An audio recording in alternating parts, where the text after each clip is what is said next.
Para a declaração de voto, vereadora Andressa Marques, com a palavra.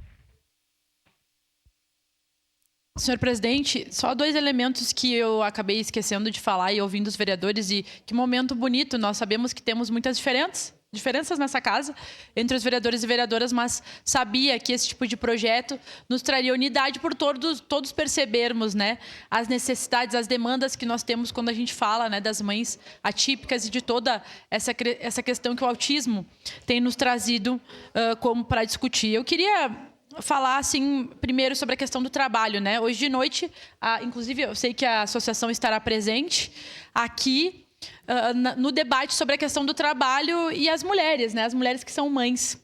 E eu queria falar um pouco sobre essa concepção de trabalho que nós temos na nossa sociedade, porque como uma mãe solo, por exemplo, que não consegue trabalhar num trabalho formal, vai conseguir dar o sustento para ela e para o seu filho, né, sabendo que os benefícios eles são extremamente limitados, né, eles são curtos, enfim.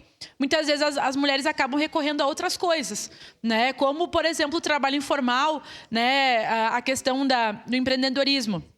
Mas eu queria dizer que a gente tem que compreender que maternar também é um trabalho, que cuidar de crianças é trabalho, cuidar da casa é trabalho não pago, né? E que quando a gente acredita que as mulheres têm que fazer isso de forma, né, gratuita, a gente está negando o acesso à renda a um público que precisa ter o amparo do Estado, né? Então, essa questão do trabalho, da renda é essencial que a gente possa ter um olhar, porque, como disse a vereadora Sandra, muitas vezes as famílias têm que tirar do seu bolso para custear os tratamentos. E aí, como é que faz? Com benefícios que são extremamente pequenos, e a gente sabe que tem muita gente que não recebe benefício, né? Então, isso acaba corroendo a renda das famílias. E a outra questão são os serviços que atendem essas crianças, né? Por exemplo, a educação.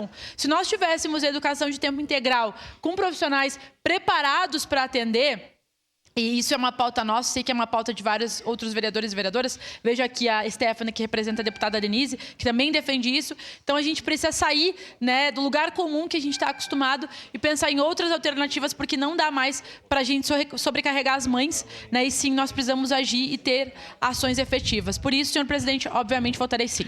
Obrigado, vereadora Andressa. Próximo vereador inscrito, vereador